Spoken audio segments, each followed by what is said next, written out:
In today's video, I'm going to teach you how to pay for Claude AI using PayPal. If you want to upgrade your Claude plan and prefer not to use a regular credit or debit card directly, this process is pretty straightforward.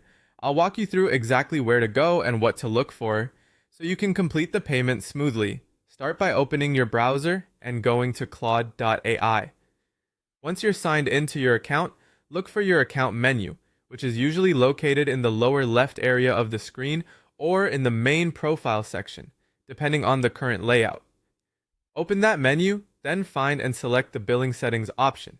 This is where Claude handles plan details, payment information, and subscription management. After you're inside the billing section, look for the option that says Upgrade to Pro if you're moving from the free plan to a paid plan. If you already have a subscription and need to change or review the payment setup, choose Manage Subscription instead. Either option will take you to the checkout or subscription management flow where payment methods are available. On the payment checkout page, look for PayPal as your preferred payment method and select it if it appears as an option. Once selected, you'll typically be redirected to PayPal or shown a PayPal login window where you can authorize the payment.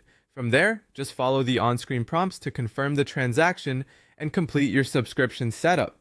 One important thing to keep in mind is that direct PayPal availability can vary by region. If you don't see PayPal listed on the checkout page, that usually means it isn't currently supported in your location through the standard checkout flow. In that case, use a PayPal virtual debit card instead. This lets you pay through the card option while still funding the purchase through your PayPal account, which can be a helpful workaround when direct PayPal isn't available. As a quick tip, before you begin, make sure your PayPal account is active and able to complete online purchases. That can help you avoid interruptions during checkout.